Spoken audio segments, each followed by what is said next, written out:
Alright guys, we're going to begin the nutrition series today. So, in this foundational piece, what I want to do is establish the entire point of powerlifting nutrition. In my opinion, it comes down to two factors.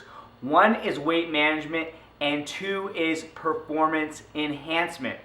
Look, there is no or here. When you do this correctly, you achieve both of these ends simultaneously. To be explicit, that means that you don't need to choose between being strong and fat or being weak and lean. Again, there's no or. When you dial in your nutrition, you get the best of both worlds. And that's our entire goal here with powerlifting nutrition, at least on Powerlifting to Win. We want to be able to maintain a lean physique year-round while adding muscle and strength.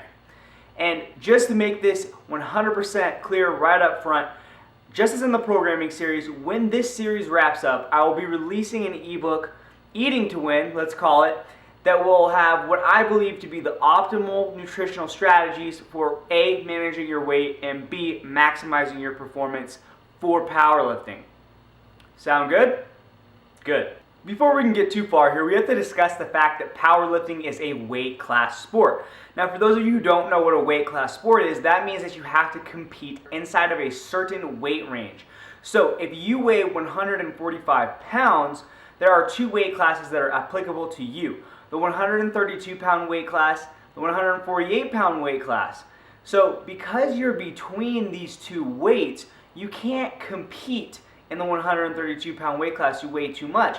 And likewise, you can't compete above the 148 pound weight class because you don't weigh enough. So your weight class would be 148 pounds. Now, weight classes are a great way to ensure that everybody has a fair shot. You can't use your height or your size as an excuse because for the most part, you're going against athletes of a similar size. Let's go ahead and take a look at the actual weight classes in most powerlifting federations and then the different ones that are used in the IPF. Alright everybody, I just wanted to give you an idea of the weight classes in powerlifting. It is important to know that the weight classes in the IPF are different than in any other federation. They reorganized their weight classes essentially to erase the records that were set with drugs and to give people opportunity to set new records. But here you go. Here are the weight classes in powerlifting. I'm not going to read all of these to you guys because obviously you're capable of doing that yourself. If you want to see this chart again, I'm going to go ahead and have a link to the article version of this video, which will include a picture of this chart, so you guys can check that out if you want to. Now, this obviously leads one to ask, well, how do I determine what weight class is best for me? Well, here's the thing. I think the idea that you actually choose your weight class is misleading, if not outright false. You don't choose your weight class. You should be in the weight class that maximizes the amount of muscle that you carry relative to the limits of that weight class. In other words, you want to be carrying as high of a percentage of muscle as is possible inside of a weight class. And for the sharp among you, yes, that does mean that you need to be relatively lean in order to maximize your competitiveness for powerlifting. Now, one of the most annoying ideas that gets promoted in powerlifting is that being fat improves your leverages. For the most part, it does not. You see, unlike water or muscle, fat is highly compressible, so it's not doing very much at all in terms of adding actual leverage at the joint. Now, what being fat can do in terms of improving your actual lifting is that if you are truly obese, it can cut down your range of motion on the squat and the bench press. For example, in the squat, when you go down into the hole, your gut will sit on top of your legs, which will increase your core stability, making you stronger out of the bottom. Kind of a disgusting thought, but that's how it works. And likewise in the bench, if you're touching real low and you're touching on your belly, well, if your belly is bigger, that's going to reduce the range of motion. However, none of this is very significant. We're talking about maybe at most an inch off of your range of motion if you're grotesquely fat. If you've been lifting for any amount of time, you've probably noticed that when you're bigger, you're able to lift more. Now, a lot of people erroneously attribute this to being fat, and in my opinion, that's not what's going on here. It's the fact that when you are bigger, you are in an overfed state, meaning that you are eating more than you are burning off. And that is going to contribute to leverage primarily in one way. Here's the thing. Water does improve leverage at the joint. And what is the number one determinant of how much water an athlete is going to be carrying? Well, the answer to that question is their glycogen levels. And what determines their glycogen levels? Their overall carbohydrate intake. And what determines your overall carbohydrate intake for the most part? Well, how much food that you're eating. And if you're eating enough food to gain weight, chances are that you're probably eating enough carbohydrates to top off your glycogen tank, to have full glycogen storage, meaning that you're going to carry as much water as you are capable of, which does improve leverage.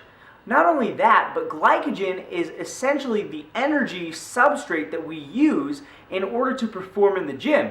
It's what fuels anaerobic activity. So of course, when you have higher levels of energy substrate in the system, you're going to perform better on average. Now, when we add all of these factors together in terms of being in a caloric surplus, in terms of having better leverage because of water, not fat, and because our glycogen tanks are full and we're performing better, that's performance enhancement via nutrition, we're going to get increased performance over time, both via the synthesis of new muscle tissues and simply due to the fact that we just have more energy substrates in our system. And in my opinion, this is the true reason why when you're bigger and you're eating a lot, that your performance goes up. It's not because you're getting fatter. That isn't helping you at all, or very much at least. It's because you're in an overfed state for a prolonged period of time. The next thing that we're going to do here is take a look at 3 case studies to crystallize the concept of why you want to carry as much muscle as possible relative to the weight class that you're competing in. Let's begin with case study 1. All right, everybody, let's take a look at case study 1. We have 2 different athletes here, a fat athlete and a lean athlete. They're both exactly the same height and exactly the same weight, but they have quite different body fat percentages. So between these 2 athletes, who do you think is going to win? Well, if you're not dense, you realize that athlete B wins every single time. Probably. Let's do some quick math to see why. Using the body fat figures, we can calculate lean body mass, or LBM, which is the amount of fat-free mass that someone carries. Athlete B is carrying 167 pounds of lean body mass, while athlete B carries only 145. Because they're the same height, we can assume that their bones, blood, organs, etc. weigh a relatively similar amount. This means that athlete B is carrying perhaps 20 pounds more of pure muscle. Muscle contracts, muscle is the power that lifts weights. Is it really any wonder that athlete B is going to dominate athlete A? This is why you need to be relatively lean regardless of what weight class you compete in. Being lean means you're carrying more muscle mass relative to the class weight limit. Okay, case study 2, the skinny athlete versus the stocky athlete. Now, tall versus small, right? So we have one athlete who is 6 feet tall, 181 pounds, 8% body fat, and the other athlete is 5'6", 181 pounds, and also 8% body fat. Between these 2 athletes, who do you think is going to win? Now, for some of you, this might be a bit more of a tricky question. If you do the math, it should be obvious that both athletes have the exact same amount of LBM. However, we can still reliably predict that athlete B is the likely winner here. Why? Because more of athlete A's LBM is going to come from his skeleton, blood, organs, etc. More of athlete B's lean body mass is coming from pure muscle mass simply because his skeleton weighs less. That is why being a lean is not enough to be competitive. You need to carry as much muscle as possible too. Otherwise, you'll be competing against shorter athletes who can fit more muscle onto their frame while still staying in that weight class. Alright, case study 3, the lighter athlete versus the bigger athlete. So in this case, both athletes are the same height and the same body fat percentage, but they weigh a different amount. Between these 2 athletes, who do you think is going to be more competitive as a powerlifter? Of course, these guys won't be competing against each other because they're not in the same weight class. However, who do you think has a better chance of placing first in their respective division? The answer is, again, athlete B. Why? Because athlete B has more muscle as a percentage of his weight class than does athlete A. It is more likely that athlete B will have the most muscle in his weight class than it is that athlete A will be the most muscular lifter in his weight class. So guys, as you can see from those 3 case studies, one of your primary goals should be to maximize the amount of muscle mass that you're carrying relative to the weight class that you are competing in. Because if you don't do that, you are going to get beat by leaner or shorter competitors. So over time, what your goal should be in terms of weight classes, and I must emphasize over time, that you want to work up to the highest weight class possible while still being relatively lean and carrying as much muscle as you physically can.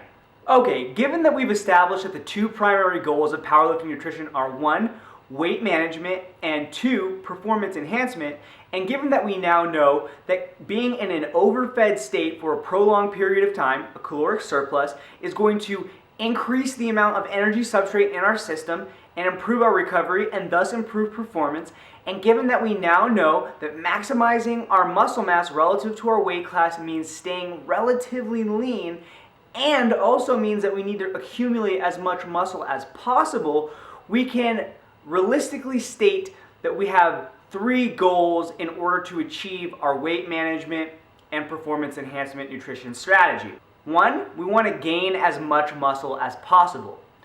2, we want to maintain a competitive lean body fat percentage. And 3, the less obvious one, we want to spend as much time of the year as is possible in a caloric surplus. And that's really the basics of powerlifting nutrition, guys.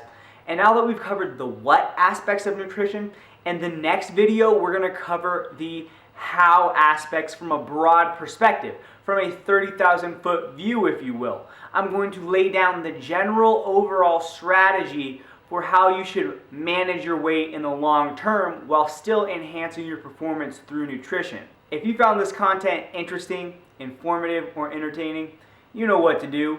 Like, comment, share, subscribe if you haven't already. Send this ish out into the interwebs for me. Don't forget to check out PowerliftingToWin.com for more great powerlifting information. And of course, don't forget to have a nice day, my friends.